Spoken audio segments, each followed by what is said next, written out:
Sophia Bush is addressing rumors that she left her ex Grant Hughes for Ashlyn Harris. The One Tree Hill alum is opening up about the changes she's undergone in her personal life in recent years, including her split from ex-husband Grant Hughes and the beginning of a romantic relationship with longtime friend Ashlyn Harris.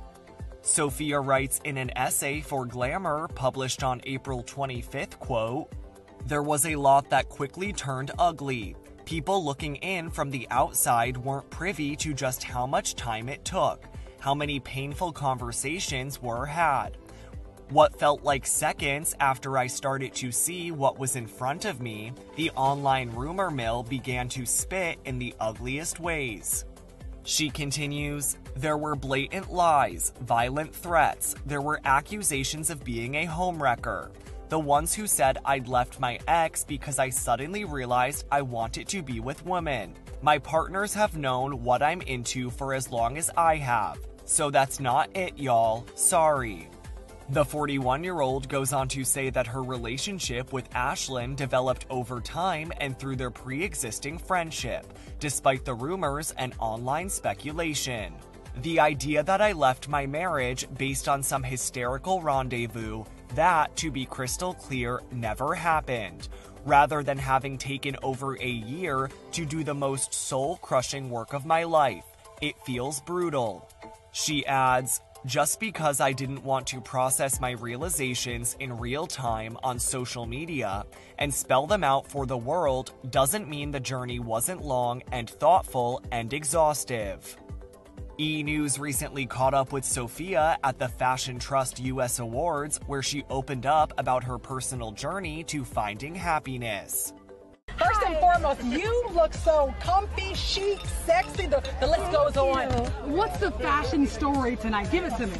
I mean, it's all Charles Harbison. I just think he's such an incredible visionary, and he cuts for a modern woman, but with the historical influence of his family, which to me makes the clothes really mean something. Yeah. And I'm just so thrilled to be wearing him. I'm gonna bring him over in a minute. Let me ask you this. Tonight is all about fashion and excitement.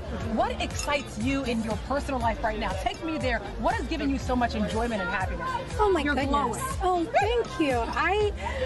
It was a journey to get here, but I'm happier than ever, and that is something I cherish. And I think one of the reasons for that is all of the incredible women in my life. We have been working steadfastly on projects and collaborations, and I've lined up 3 projects this year with groups of women that I cherish working with, and it makes me feel like very excited for us, You should be who run the world, girls. And speaking of Beyonce, I gotta ask you about that cowboy Carter. She's kind of introduced this cowgirl fashion into the industry right now. What do you think about that? Are you rocking your cowboy? Honey, always. Look, I grew up, people made fun of me when I was little, and now it's suddenly chic. I was a horse girl. I literally grew up on a ranch, so I am oh so thrilled that all of my dusty cowboy boots that I've been collecting my whole life are at the center of fashion now. And fashion, get And in this here. man. Oh my God. When you're designing for someone this beautiful who can make anything look good, I mean, it's like the possibilities are endless, but that's also difficult, right? Well, I'm just really grateful that she loves what I do. It means the world to me, and she really does represent the Harbison woman who's confident, intelligent, smart, owns her presence in the world, and that's my girl. What is the inspiration? Because when you come to a powerhouse event like this, I mean, there's a lot of competition. Everyone's looking at Sophia Bush and what she's wearing. So what goes through your mind? What are you innovating? Are you making sure you're silhouetting the body? Yeah, always silhouetting. I mean, this body, you're always trying to silhouette it. But we were thinking about mermaids, and what does that look like in the modern sense, and filtered through something really vintage, really covetable, really legacy. Yeah. So yeah, we love all those things. I love that you said that, because I was explaining before you came over here that you design in this really modern way, but you put the influence of history in your work. And for me, when he says, "Oh, how do we do, a siren of legend, like women from folklore, and yet for today." Exactly, 100%. Come on, look at the bodice and the jacket. Look at the shirt, jacket. The jacket.